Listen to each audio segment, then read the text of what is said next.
Welcome. I'm Dr. Maria Christodoulou, and this is the Awakening Doctor podcast, a space where we discover the personal stories of those who work in the medical and health professions. Join me as I explore the hopes, the fears, the aspirations, and the real-life challenges of those who carry the title, responsibility, and privilege of being a doctor. Joining me today is Dr. Yumna Moosa, clinician-scientist, mathematician, and truth-teller, whose interests span medicine, microbiology, bioinformatics, motherhood, activism, and the ethical use of AI, amongst many other things. Welcome, Yumna. It's wonderful to have you with me here today. Thanks, Maria. I'm really excited to be here. And I want to start by saying congratulations. You graduated with your PhD the other day. I did. How was that for you? I was on a high. I'm coming down a little bit now. Okay. But it was when was graduation? Amazing. 14th of May. Okay, so it's literally 2 weeks ago. Yeah, so it's quite recent. But it was such unadulterated joy. I didn't know that I was going to succeed. It was a very difficult journey. It was a very difficult few years, both academically and life-wise. And so then having reached the point that it's done, that it's finished, that I've got it, like the degree is mine, such deep joy. It sounds braggy, what I'm about to say. I've always taken my academic abilities for granted. I haven't really struggled academically. Medicine was fine. School was fine. My master's even was fine. I started it with reasonable sureness, with reasonable comfort that I would finish it and succeed. This wasn't the same. In what way? So, gosh, where to start? There were numerous life challenges, which perhaps we'll get a chance to speak about. Mm-hmm. But also, academically, a PhD, there aren't questions that, there isn't a framework that you must just learn the knowledge and then spew it back. Right. I can do that. I can give examiners what they want. I can figure out what somebody wants from me and give it to them. Mm-hmm. That's different with a PhD. You have to find your own question. You have to answer your own question. You have to make your own contribution. And so you don't know that you're going to get the right answer. And maybe you don't get the right answer. It's just not so certain. So is the point, do you think, to get a right answer, or is it to ask the question? I think it's to ask the question and to answer it with rigor. But like I said, it's fundamentally different to what I know I'm very good at doing, which is figuring out what somebody wants me to say and then say it to them. And then they're like, clap, clap, clap, clap, well done, you said what you're supposed to say.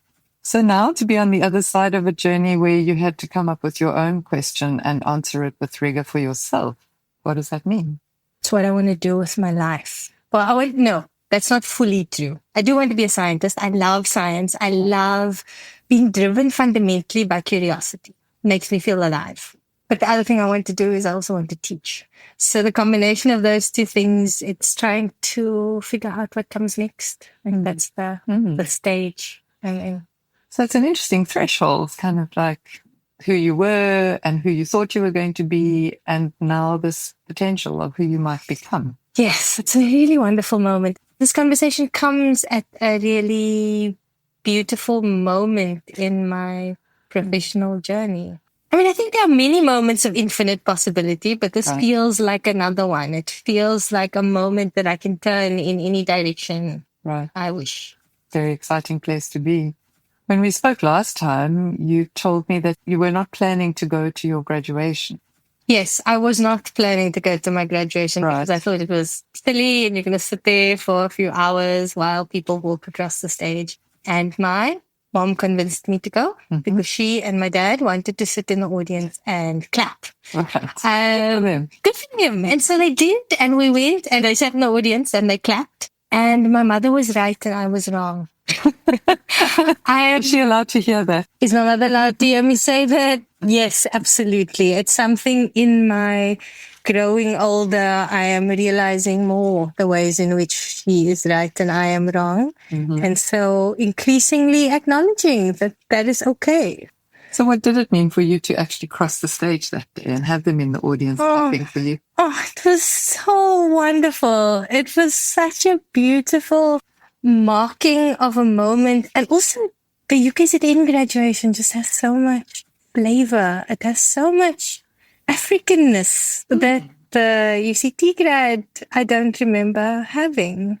People dancing across the stage, mothers coming in and dancing, trying to dance on the stage and having the security guards holding them back. Okay. It was wild. People singing, people stomping, people dying. It was so much feeling, so much humanity in it. I was expecting to sit there and I'm like, God, yeah, music, dude. And then, Right. but there was a lot more. And I was so happy to be part of it. When I went to return my gown, because you wear a gown and the funny hat and all those things, and I went to return the wizard's outfit. The wizard's outfit, yes. So I went to return it. And then when I went to return it, I bought it. And I bought it for two reasons. And the one reason is I couldn't bear the thought of my child not seeing me in aforementioned wizard's outfit because he's a Harry Potter fan. And the other reason was in that moment, in that day, I just felt like I wanted to be a professor. I want to teach. I want to do work that allows and enables other people learning. Also, I want other people to have the experience that I had.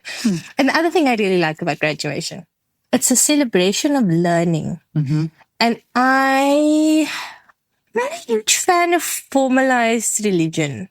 Faith is important to me. God's important to me. Spirituality is important to me. You can use a variety of language to describe it. But I think in that moment, in that ritual of celebrating learning, I found something I believe in. Because I do believe in that. I believe in humans applying ourselves and our minds and pursuing our curiosity to learn about the world that we are in. It ended up being really meaningful. My mom was right. That's amazing. I have this image of you in your wizard's outfit and wondering how your 7-year-old reacted to that. He was nonplussed. He was like, oh, okay. And then he went off to play with his You cousins. can't be both mom and wizard. No, it was not possible. But I did get some beautiful pictures of him with me. I had a party after when I came back to Cape Town because the graduation was in Durban, and I had a party here. And so I donned my outfit and got some nice pictures of my son. So motherhood in and amongst finishing medical school, doing a PhD. So motherhood I was pregnant in community service. Okay. And then finished my master's in his first year of life. Okay. And then started the PhD in his second, 1.5 year of life. So it was quite a time. But then the other thing was that my child's father became very unwell in the second year of my PhD, somewhere around then.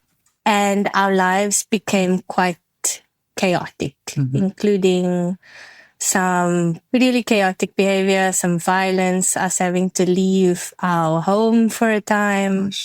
And then in March 2020, there was COVID. So then there was a global pandemic.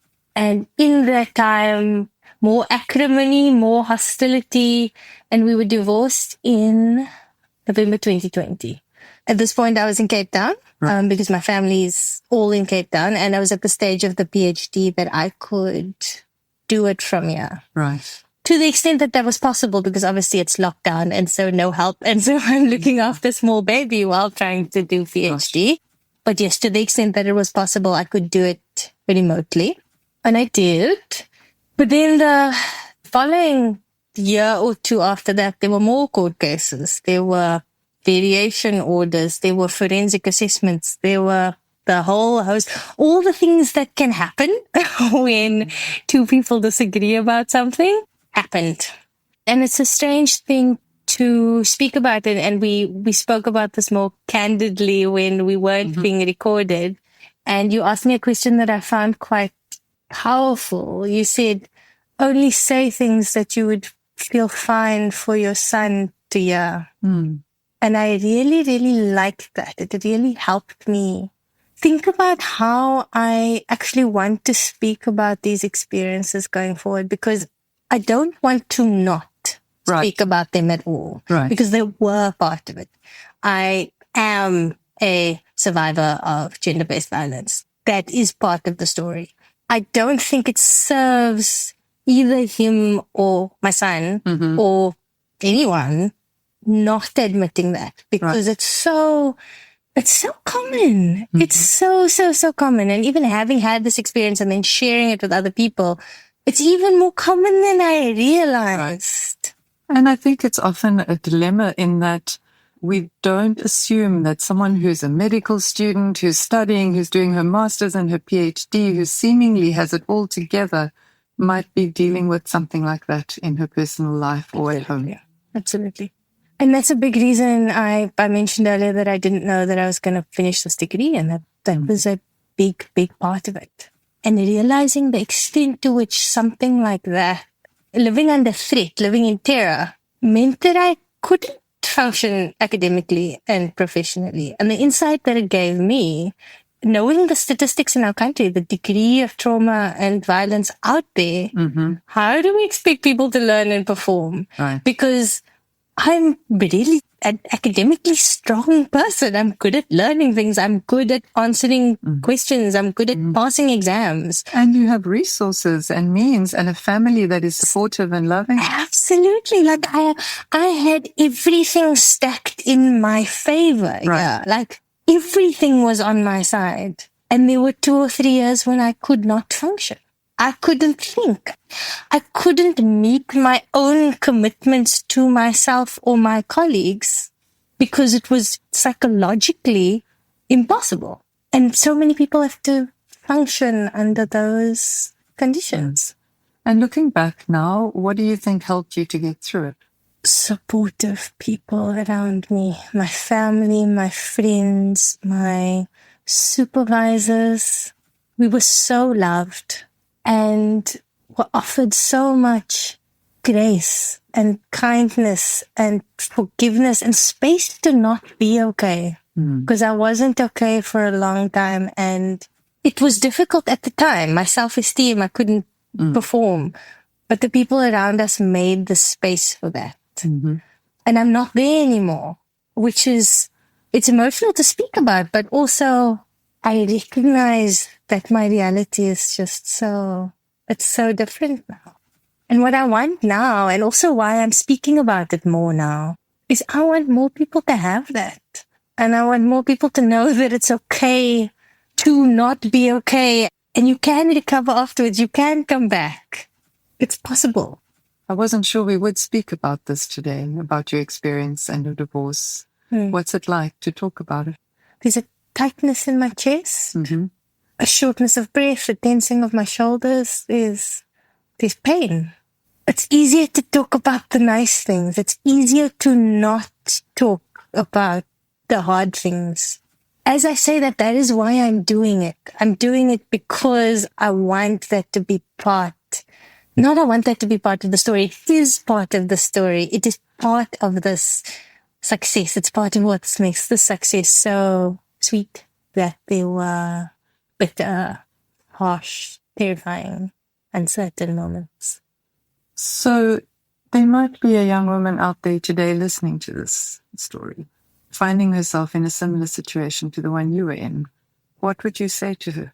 It's funny that you asked me that question, because there's a Quranic verse and the translation is, after hardship comes ease, surely after hardship comes ease. And that is an idea that pulled me through an extent, like years of pain. I think the Christian equivalent of it is this too shall pass.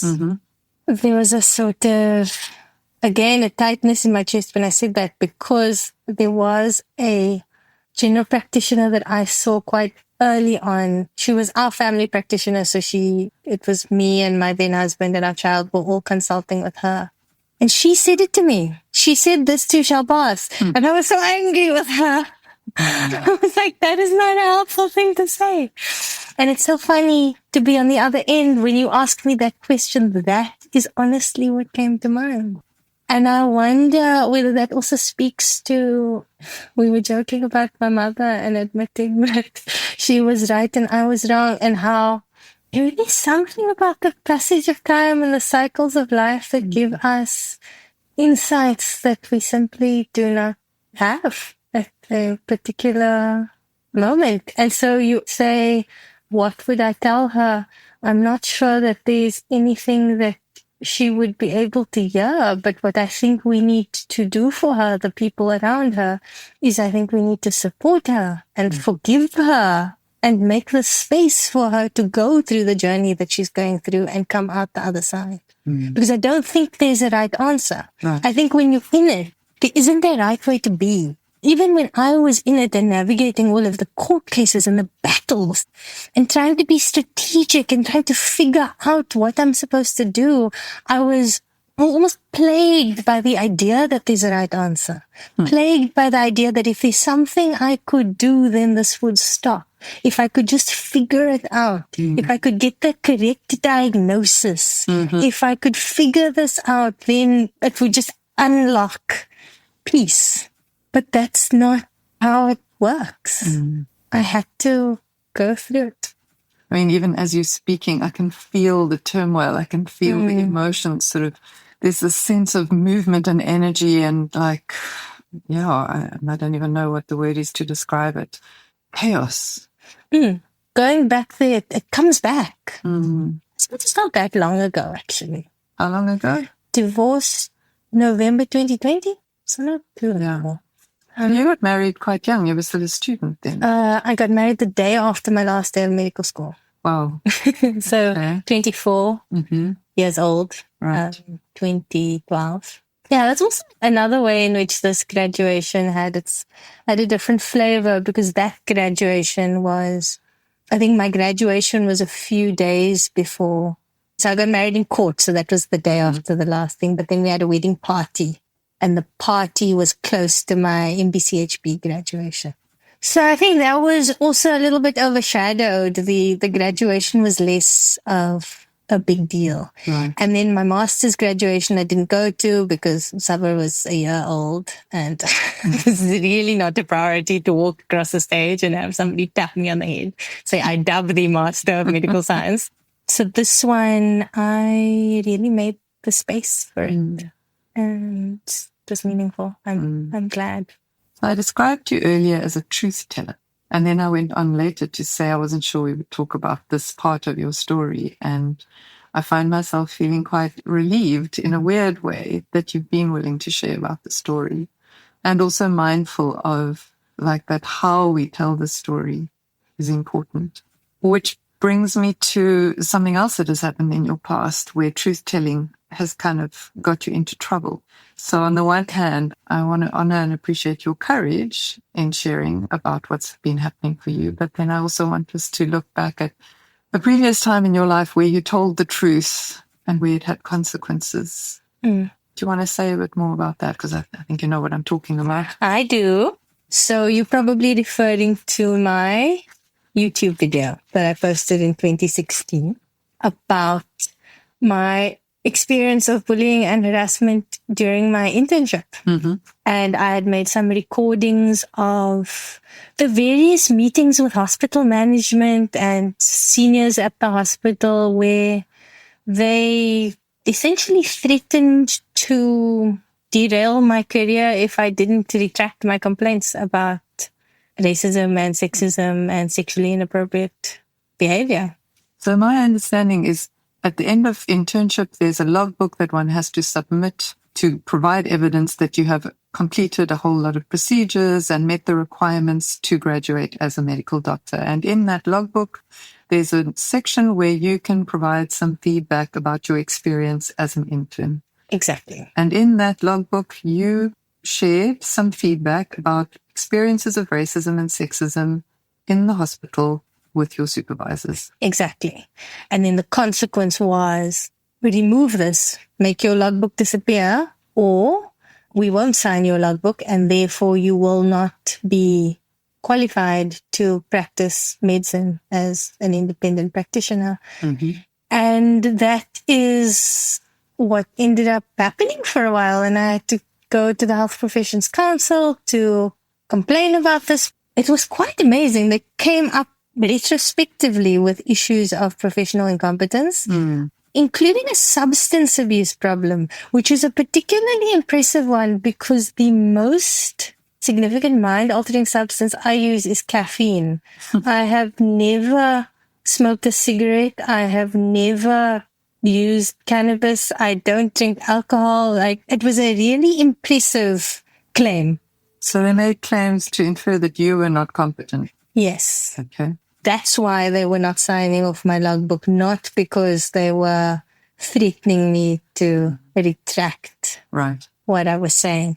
But this all developed over the kind of 6 to 9 months after I had completed my internship. This is after I had completed the whole thing, 24 months of it.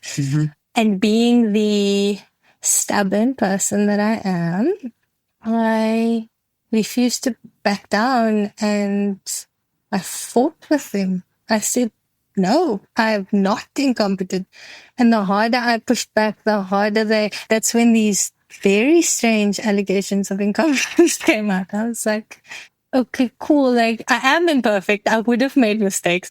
I'm fresh out of medical school. I can absolutely get things wrong. But the claims you're making are silly. That's a silly claim. Make realistic claims. But they wouldn't have been able to make realistic claims because they weren't even paying enough attention to what I was or was not getting wrong.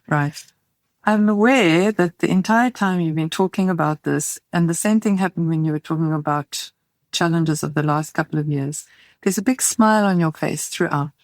Yes. My therapist has commented on that before. It's very difficult to go to the soul space. The smile is a protection. Joking is a protection. It makes it less scary. But it's actually very, very scary. It's extremely painful. I'm conscious that I'm not in it. I've said that before. But also today, this week, it is fresher than it was in light of Dr. Mazwi's death. Yes. And the renewed focus on bullying of interns and junior doctors. And for me, the hurt in my heart is it's 10 years after I made a fuss.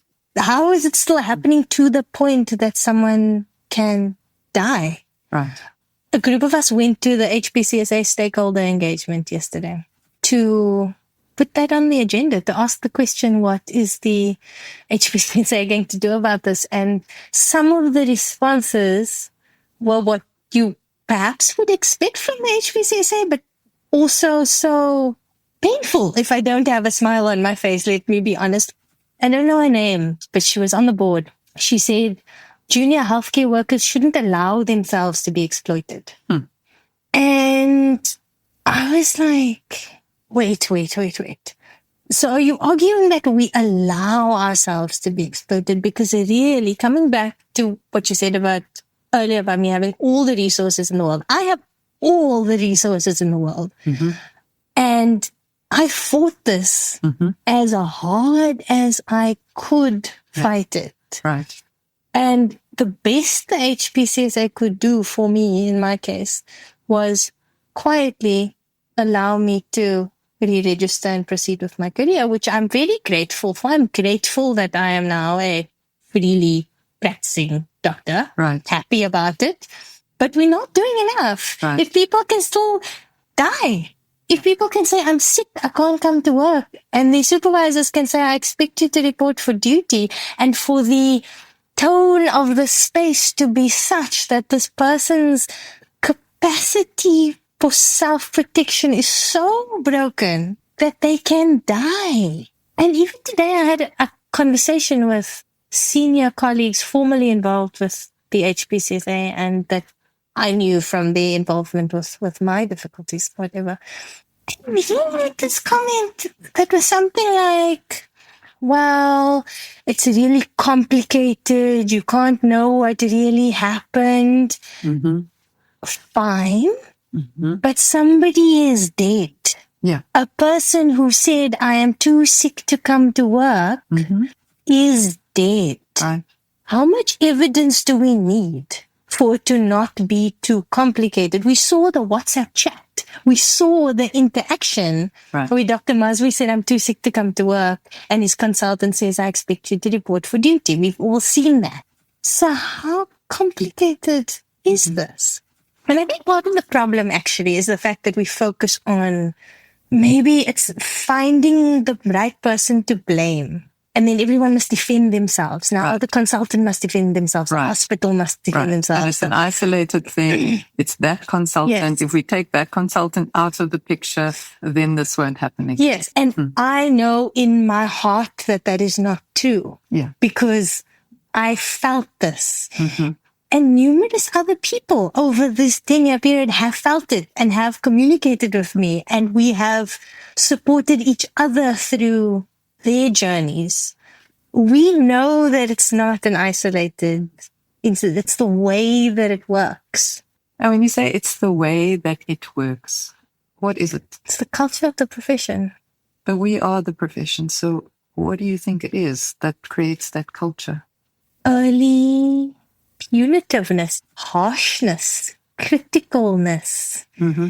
And I want to make the distinction between criticalness and excellence because I believe in excellence. I believe in hard work. I believe in struggle. But if we break people down in the formative years of joining the profession, we shouldn't be surprised that we grow up into people and doctors and seniors who treat other people badly. It's not obvious. I mean, but that's one of the things that has puzzled me. I was a medical student between 1985 and 1990. I graduated in 1990. And many years later, when I got appointed to go back to the medical school and be part of faculty and teach, one of the things that I really was passionate about was contributing in some way to changing the culture so that no medical student felt the isolation, the loneliness, the depression, that no other medical student went through that same struggle. And I spent time doing research. I interviewed students. I gave feedback to faculty. I worked as the relational transformation coach. I was part of teams of people with good intention and drive and initiatives to make change. I was part of conversations about curriculum reform. Good people with lots of power and authority in the system are working really hard to change this. And it doesn't change. And then young students, junior doctors go through this, and then 5 or 10 years from now, they are going to be the cohort that junior doctors are saying, my consultant is whatever, and there's abuse and there's bullying. How do the abused become the abuser, I guess is part of my question. And the other side of it is also, I don't expect an answer, but there's something around, we are told that from the moment we enter medical school, in fact, even before, just the fact that we are even thinking about applying to medical school puts us in some kind of elite category. Yes. And it's viewed that way by society, and it's viewed that way by us too. Yes. And each of us has our own motivation for going to medical school. I will go as far as to say that for many of us, it's an unconscious motivation that comes from our own wounding or our own experience of life, our desire to fix things or help save the world or whatever it may be. And then we start medical school and we are selected on the basis of our diversity, our academic performance, and our vision and passion for making a difference. And then we are required to conform to a set graduate identity. We've got to meet certain requirements. And we are told from, in my day, and I think it still happens sometimes, look to your left, look to your right. Only one of you is going to be here at the end. First lecture, first day. So this culture of you're privileged, but you've got to do what we tell you. You have power, but don't speak too loudly. I have privilege, but as a junior doctor, I'm on the front line and I'm actually just cannon fodder. And then what is it that's wrong with me that I'm not functioning, not coping, feeling overwhelmed? I'm deeply unsettled by what I'm about to say, but I do think this is true. I think a lot of medicine is a colonial enterprise. Totally. It dehumanizes everyone. It dehumanizes the practitioners. It dehumanizes the patients. It is a arm of the colonizer. Yeah. And so what do we do with that? Because I think healing is needed. Yeah. Healing is a worthwhile pursuit. Mm-hmm. I believe science is a worthwhile pursuit. I believe learning is a worthwhile pursuit. I started this conversation by saying I enjoyed graduation because of a celebration of learning. I don't believe that learning is a colonial pursuit, but it does feel like medicine as it is practiced is. Yeah. For me, to understand this culture of medicine that doesn't change despite the best efforts of very motivated and highly intelligent people, is that we need to go back to our roots. And if we look at the foundations of Western medicine in particular, it is colonialism. It's patriarchy, and it's the whole notion of health as the absence of disease, the body as a machine. Anything human, vulnerable, messy, chaotic needs to be controlled, regimented. Psychosomatic, it's not real. Exactly. Built on those foundations. And then even science as an entity, as much as it's a worthwhile pursuit, it is the product of colonialism. So in its theoretical underpinnings and foundations. I told you about my PhD work last time.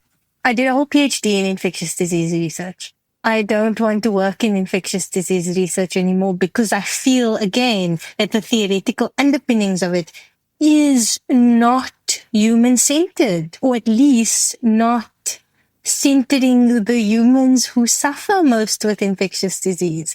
It's about contagion control. It's about preventing it from getting from the people who don't matter to the people who matter. It's not like, okay, how do we reduce suffering? It's like, how do we make sure it doesn't spread?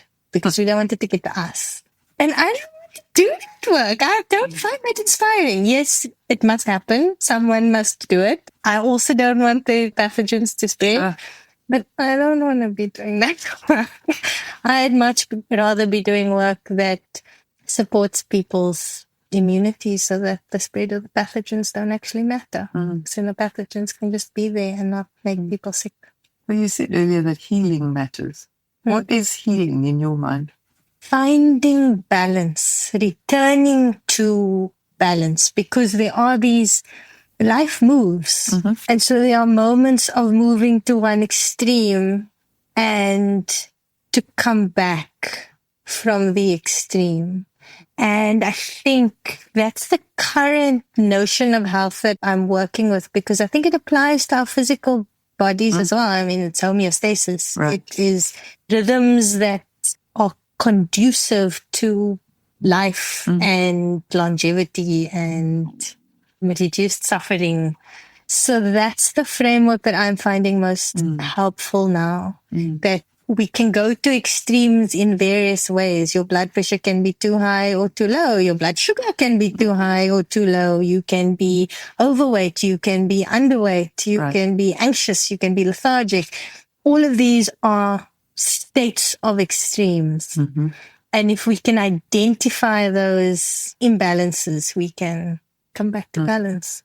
So you and I are actually having this conversation because you listened to a conversation I had with somebody else, Dr. Lisa Africa. You reached out and I suggested we meet because I remembered that you were the student that had spoken out about bullying and harassment back then. But the thing you said to me when we first connected was that listening to those episodes, or that particular episode, had given you hope again, had given you a sense that, oh, there are doctors like this. I want to be a doctor like this. I think you said something along those lines. Sounds right. What was it that you heard? Because you said like you were feeling quite demotivated. You weren't sure you wanted to be a doctor. And then there was something about that conversation that made you go, oh, actually, I want to be this kind of doctor. Say a humanness, a care. I don't know if I have the right words, because you assume all of those things about doctors. They're supposed to be caring. We are supposed to be caring and all of those things. But there's something about, perhaps, maybe care is not the right word, respect, perhaps. Seeing a patient as a whole person whose knowledge and opinions matter and is indeed the world's leading expert on themselves. Mm-hmm. And that can coexist with scientific rigor. We haven't spoken so much about this today, but first and foremost, I think of myself as a mathematician. I love there being a right answer. I love precision. I love logic. I love form and structure in thinking. Clearly delineating A, B, and C, and therefore you can conclude without a doubt if A, B, and C are true, then D is true. And nobody is going to disagree with you within the black and white rules of those systems. Like that's what you can do with mathematics. Right. I love that. Mm-hmm. I love that it doesn't matter who's saying it. It doesn't matter the shape of your body. It doesn't matter your accent. Mm-hmm. Because what you say or what you write or what you put forward is either true or false because it's internally consistent. I love that. Mm-hmm. It makes me happy. It makes me feel alive. It makes me feel all the good things. And I want that to be able to coexist with compassion and human-centeredness. And I think that was something that I resonated with in that particular interview, but then also a number of them that you've done subsequently. So let's go back a little bit. Why medical school? What made you decide to be a doctor? So I spent all of my life up until age 17 not wanting to be a doctor because both of my parents are doctors and my brother's a doctor. So any family event I would go to, they would say, "So are you going to be a doctor?" And I said, "No, absolutely not." I was going to be a mathematician and then I was going to be a maths teacher. I got told that being a maths teacher is not ambitious enough, which to decode is you don't earn enough money, which they're right. We do not honor our teachers enough. We do not remunerate our teachers in accordance with their value to our society. Then, in matric, I went to volunteer at Red Cross Children's Hospital as a clown. And I went there and got dressed up and went to play with the sick children. And in that moment, while we were playing, a doctor came in and saw one of the children. And I just had this feeling, oh, imagine I could do that. I couldn't just play with children. I could actually help them. Right. Spoiler, 20 years later, I now think that playing with children may actually help them in a way that injections may not. Right. But that was the moment where I thought, oh, maybe I do. Maybe I was wrong for 17 years. So I want to take that part of you that until then had been saying definitely not because your family members were all doctors. What was it? Was it just a teenage rebelliousness or what did you observe about being a doctor that made you go, I don't want that? I think it was a thoughtless rebellion, actually. Okay. Because I've always been interested in the human body. I'm a very sensitive person. Sense-wise, emotionally, I'm very sensitive. One of the things I loved about studying medicine is understanding the physiological basis for what I was feeling. I've always been interested in that, always been scientifically, mathematically inclined, and have been raised to be of service. So it did make sense as a career path. But again, if you ask that every time you meet anyone, then no. I need to chart my own course and be independent and completely different from my family. And look at me now. Well, let's talk about your family because, as I understand it, you come from a lineage of truth speakers and activists and courageous people. What's it like to come from a lineage of bold and courageous truth tellers and activists? It gives me a lot of comfort. In the difficult moments, in the moments of conflict that I have found myself in my adult life, I remain very conscious of what the generation before me lived through. I remain very conscious that all of the challenges that I face now, the threats are not nearly as sharp and pointy. And that makes it easier. After my YouTube video, people were calling me, bold, courageous, did things that other people wouldn't be able to do and whatever. Mm-hmm. But in the context of both my family, but also the South African anti-apartheid struggle, Mm-hmm. people took much, much, much bigger risks and made incredible sacrifices. And I think it's worth us remembering that, remembering what they sacrificed for, because we can't throw that away. It dishonors that sacrifice. Right. To just give it up. No, we want a free South Africa. We want a non-racist, non-sexist, inclusive society that is less unequal, that laws apply equally to everyone. We don't want there to be this extreme disparity between the rich and the poor. People died for that. So we must continue the work. You wrote an article a few years after that truth-telling episode, telling junior doctors that the risks of speaking out were greater than you had anticipated, and that what you had discovered was that you were alone in the struggle, and that truth didn't matter as much as power did. What's your stance on that today? The way that was editorialized is different to how I would have done it. It was written saying, I wouldn't do it again. I would absolutely do it again. But I do also think that's true, that power is more... It's not that power is more important than truth necessarily. But power can easily overcome truth if we do not hold to it with discipline. If we do not keep speaking that truth when the pressure is on us to not speak. And there's so much pressure on us to not speak. The example that's happening across the world now is the images of children being blown to pieces in Gaza. All the evidence is there, but a dominant narrative is a dominant narrative, and a dominant narrative will speak over any amount of evidence.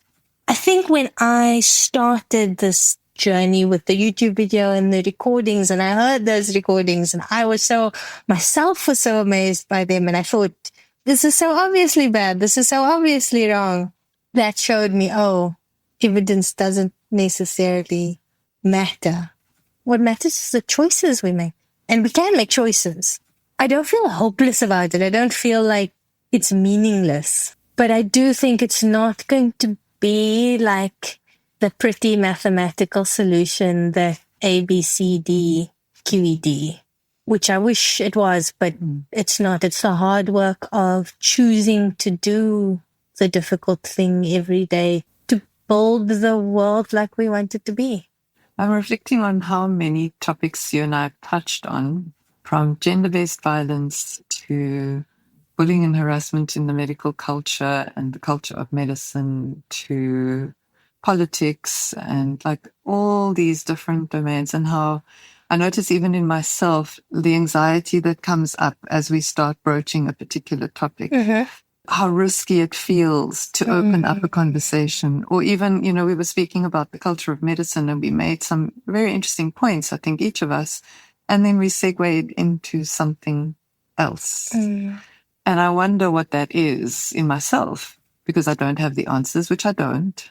Is that because we're both afraid of this recording device that's going to capture this for eternity?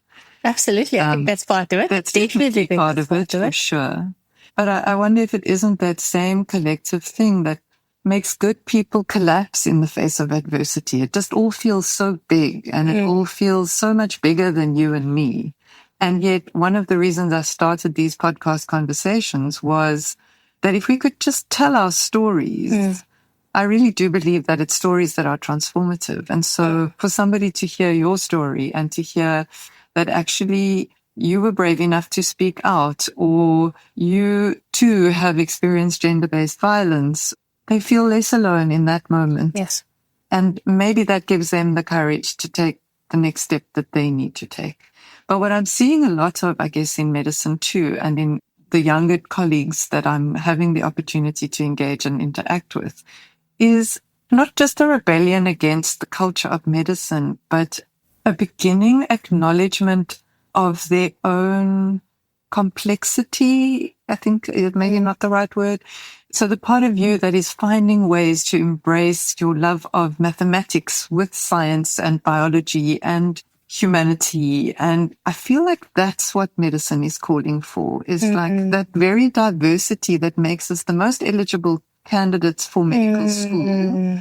It's the thing that gets drummed out of us in the medical curriculum. So bright, smart people finish medical school, and then when there's no posts available for them to specialize, have no idea what they're going to do in their lives. Yes. People who have multiple interests, passions, potential, personalities. It makes no sense. Exactly. It's like systematically disabling people. Yes, exactly. Personally, I think it's a huge movement towards something new. It's an opportunity for people to get creative again and to be forced to get creative again, to start rethinking medicine and to start rethinking what it means to be a doctor.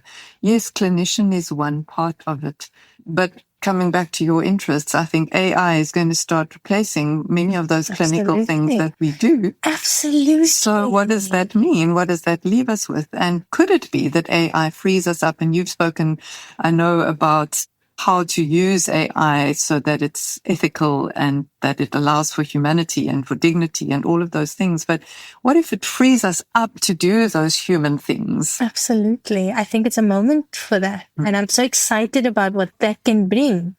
I remember as a medical student being desperately frustrated when they got us to memorize algorithms.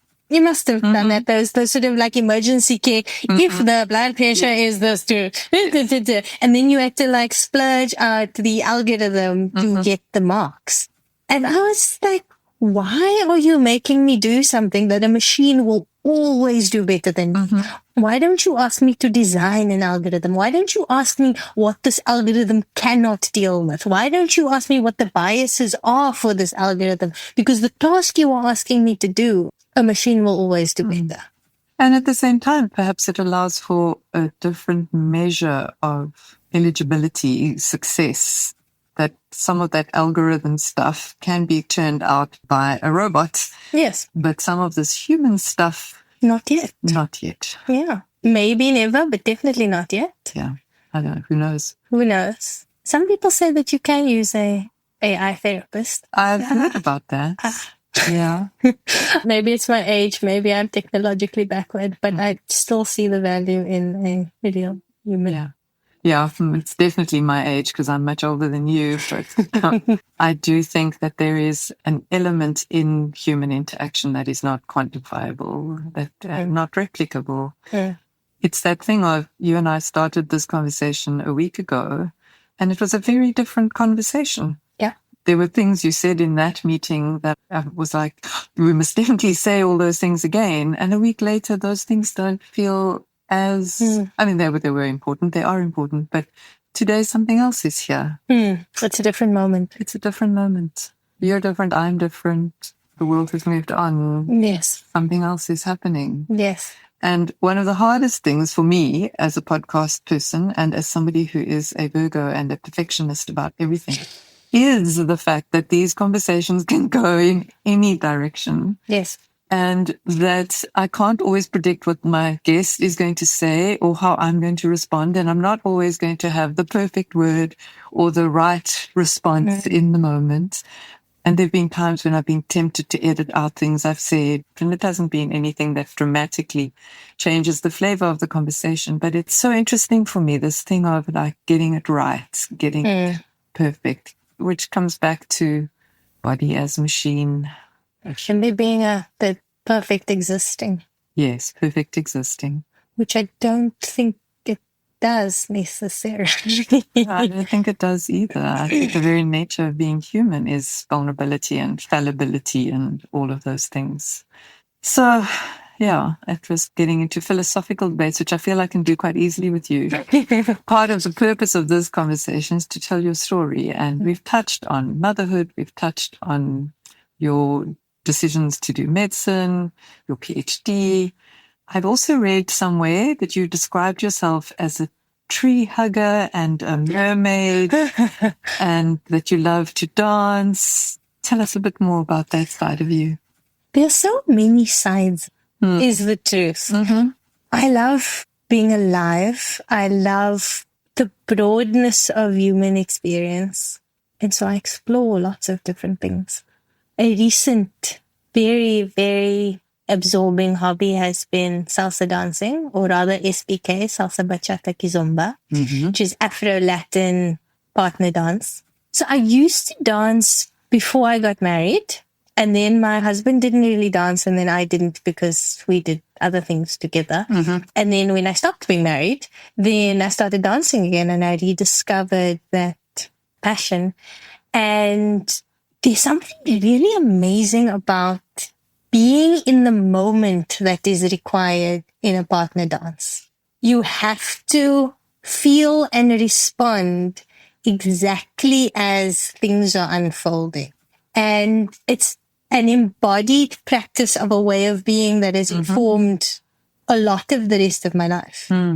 We spoke about perfection. It's not about perfection. No. It's about being in that moment and being receptive to what comes and moving forward with that to create something beautiful.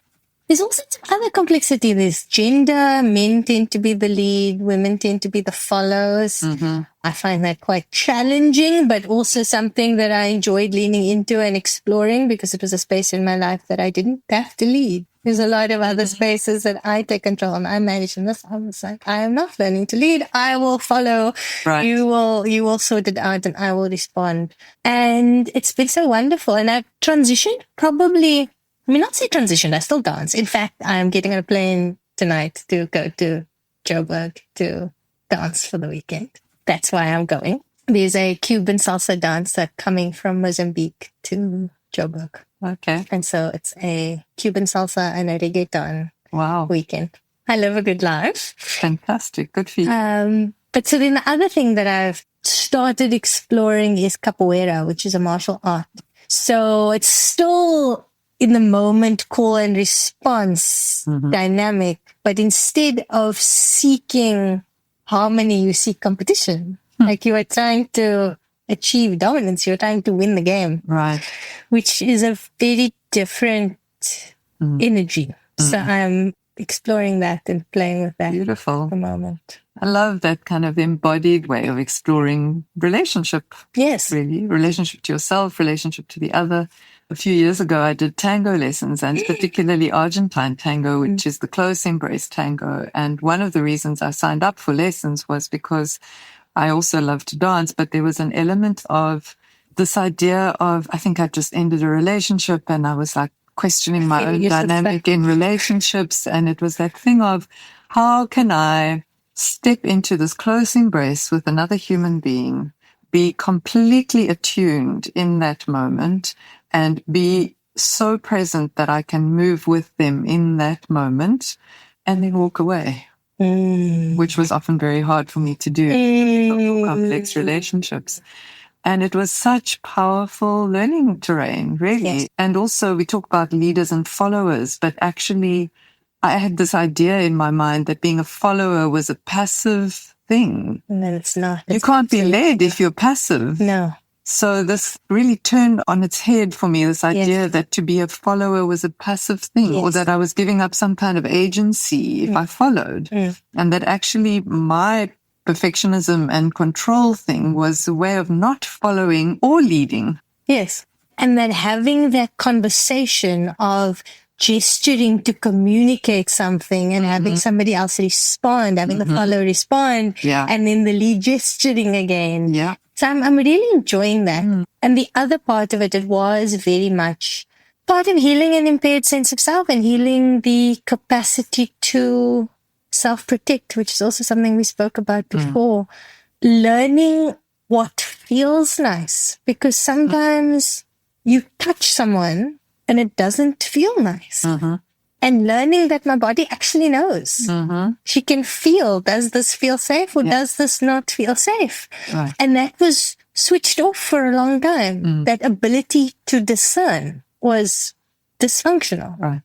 And so it had to come back. Yeah, and I think medical school trains it out of us. Absolutely. Actually. Again, it's like this paradox that you are so immersed in learning about the human body but in ways that dissociate you from your own body. Yes. I remember having a mentee that was struggling with anatomy and physiology in second year, and she came with some piece of work around the lungs, and she had not made any connection between what she was trying to learn and understand about the physiology of breathing and what happens in her own body when she breathes. And I was blown away by the fact that we still do not teach anatomy and physiology in a way that makes it come alive, in a way. Absolutely. And then I thought about how we learn about the human body by dissecting dead cadavers. Not by moving. Not by moving. We have This is what happens when you... Exactly. And so for me, it was true that I finished medical school. I was this big brain, totally disconnected from any notion of having a physical body. Absolutely. And then, of course, if you're that kind of entity, let's call it that, then you can work 36 hours nonstop and skip meals and not sleep. But you're not so good at feeling, being attuned. A conversation with my mom comes to mind recently. And I guess this is a consequence of being born to doctors and essentially conditioned into this path. Is my parents are the loveliest, kindest people in the world. Mm-hmm. I was sick and I don't really like taking medicine for any reason. Right. And I wasn't going to take it. And my mom was like, no, you can't be sick. You have a child to look after. And I found that so interesting because yes, I can be sick. It's okay to be sick. It's okay to not take away my symptoms so that I can be the perfect version of myself for my child all the time. Sometimes I can be sick and sometimes he can see it's okay that she's sick and she's not reading with as much enthusiasm and she's not jumping around and pillow fighting with me and she's not carrying me on her back. Mm-hmm. She's just sitting and it's fine and I don't have to take medication so that I can perform. Right. And there are moments when I do have to take medication so that I can perform, but that is not the default truth. That is something that is quite different for my parents and their generation and ours. And I mentioned before, their reality was different. The threats they faced were different. Mm-hmm. But I think there are costs to that. There are costs to pushing through no matter what. It's not a clearly superior way of being. It is a way of being that must be understood in a context, but must be understood to have consequences. Right. It's a survival strategy. It's a survival strategy. And I spent a few years in survival mode. I don't want to live the rest of my life in survival mode. I choose not to the extent that I can, to the extent that I am able to. Coming back to this idea of you standing on a threshold now of possibility for this next stage of your life. What's the dream? What are you hoping this next phase will hold? I want to teach. I don't know what that looks like exactly. I think part of it would be at medical school. So that means being an academic, right? Yeah. Mm-hmm. I'm interested in subverting young minds. I'm interested in working against the forces that try to undermine individuality and trying to make space for people to be ourselves while also encouraging excellence. Because excellence does matter to me. So to find a way to hold both. And how can excellence come from a place of inspiration rather than a place of punishment and threat? And can it? I think it can. But I'm willing to hold that as a question, to learn. Exciting. Very exciting. So excited. And as I sit here, I have this sense that neither of us knows what that's going to mean or what it's going to look like, and that even your fantasy of it in this moment may be far removed from what it actually will bring. My life is not at all what I thought it would be, but it's infinitely better. Say more about what you thought it would be. So I didn't see myself married, having a child. I saw myself being very career orientated, doing something very ambitious and intellectually challenging and working all the time. And then I fell in love and immediately knew that this is the person that I wanted to marry. And he wanted a child. I didn't particularly want a child. But then we had a child, and it is the biggest blessing of my whole life. It brings me more joy and meaning than absolutely anything else. And if being his mother were the only thing that I do for the rest of my life, I would be satisfied with that, because he's everything. And a lot of the other work that I'm doing now, I frame in my own heart as building the world that I want him to grow up in. It gives a framing and the meaning to everything, that the whole rest of my life. And that was never part of the plan. Yeah. And then I certainly wasn't planning to be doing this on my own. Right. When that happened. And the consequence of all of these unplanned eventualities and all the battles and the court cases that ended up with essentially a 50-50 shared situation of me and my former partner of our child. Like, now I have the best of both worlds, because I have a child and I have half of my time, because people who are still in relationships with their partners don't have as much time and freedom as I do. I would never have designed it like this, but it's so fantastic. So I do get to go for a dance, spend a weekend at a dance festival. And I also get to have this beautiful child. And I also get to have this career. I can just do all of it now. I can relate. So my daughter was 4.5 when I got divorced, and we had a similar situation, a 50-50 custody split, and she would spend a week with him and a week with me. We changed that a little bit later when she got older, but it forced me to have a life separate to being a mother, which I think many of my friends and peers who were in the mothering role full time didn't always have the opportunity or the freedom to pursue. Yes. And there were times when that felt like a freedom for me, but it's so laced with all the cultural stuff about what it means that as a woman, you want and design and crave a life outside of motherhood and mothering. Yes. You know, but guilt and shame, you know, like you should be devastated in the week that your child is with their father, but actually it was liberating. Kind of nice also. You described yourself as a firebrand earlier. And I can see the fire. I can see the fire. There's such passion. There's such energy. There's such dynamism in you as you speak. It's beautiful. Thank you. Anything I haven't asked you about that you'd like to share? I want to come back to the comment you made about the fire and the dynamism, and also to reflect on coming out of a relationship in which my sense of self was deeply harmed. This is an audio recording, so you can't see what I'm wearing, but I'm wearing bright colors. I often wear bright colors. And on I think it was the last day before I left our home in Durban to come to Cape Town, I opened my cupboard to pack my clothes, and all I saw was navy blue, black, gray, and brown.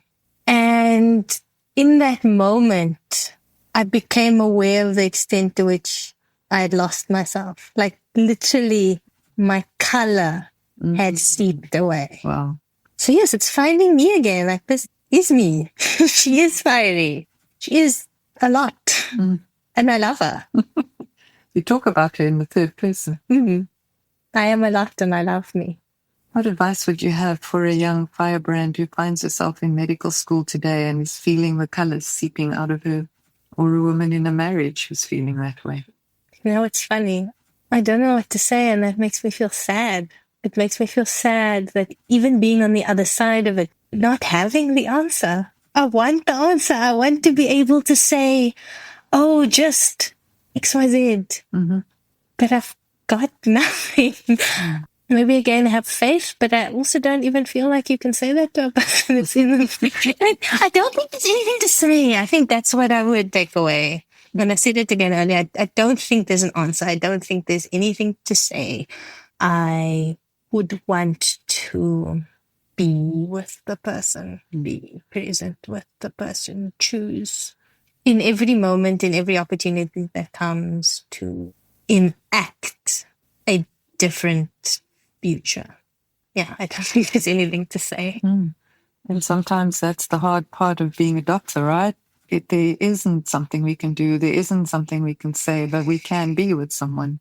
And even as I asked you the question of what would you say to them, and you began saying, well, I don't know. I'm on the other side of it, but I don't have anything to say. For me, it was that thing of, what might have helped me in those kinds of situations in the past was that reminder that I'm not alone.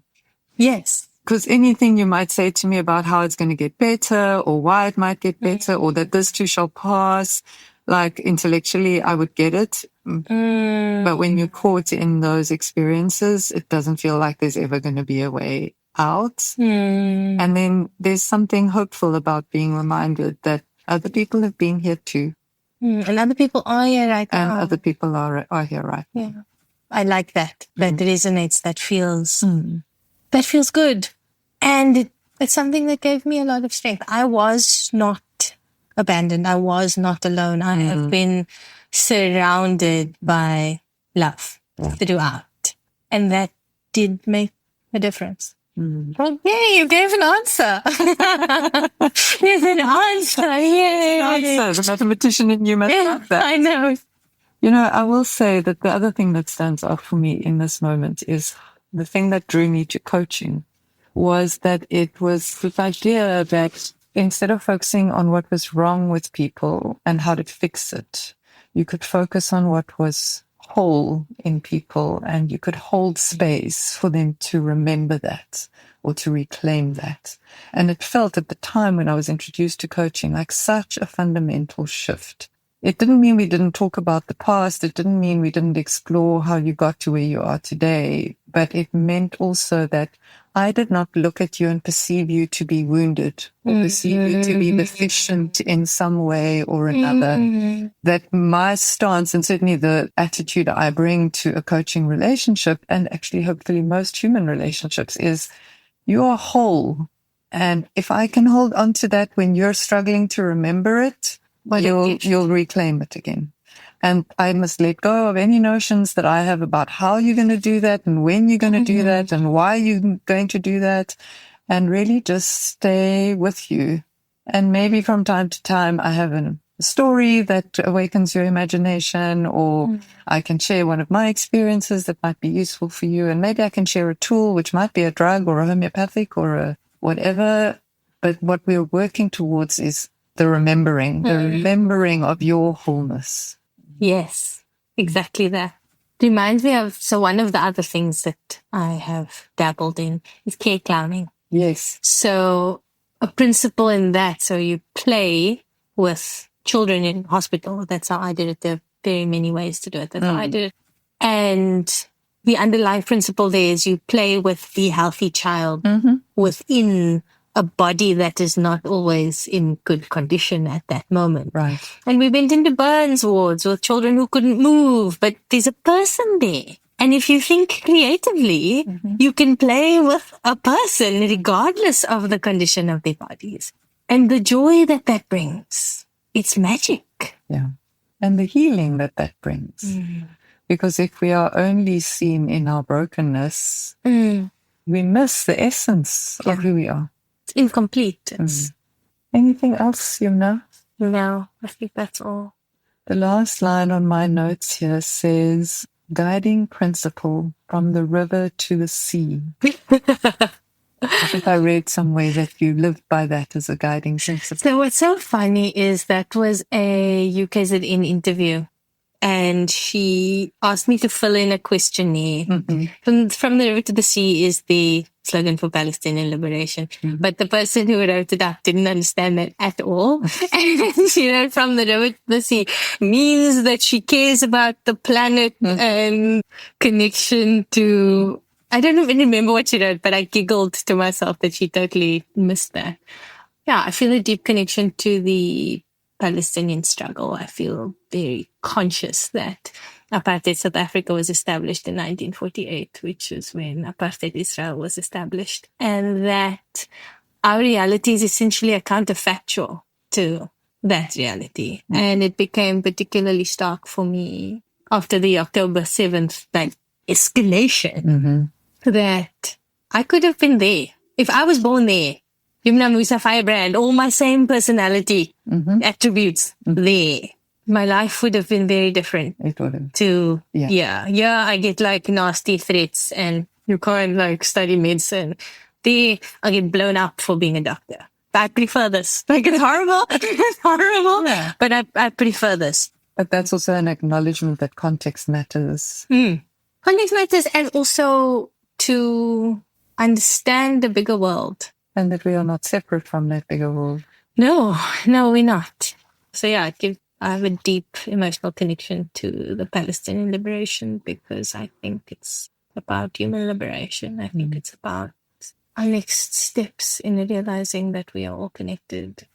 What is your cultural and ethnic sort of ancestry? My family's Muslim. Yeah. My dad was born in India. He came here as a 1.5-year-old baby. Which part of India? Maharashtra. So a very small village he was born in a manger. It looks like a manger. You can't stand up in it. Wow. There's hay on the bottom. Wow. It's crazy for me to think about how far he has come in his own one life. Because we went to visit, I've been to India a few times, and we went to visit the place that he was born in, and he was smuggled into the country. Like, my dad's an illegal immigrant, essentially.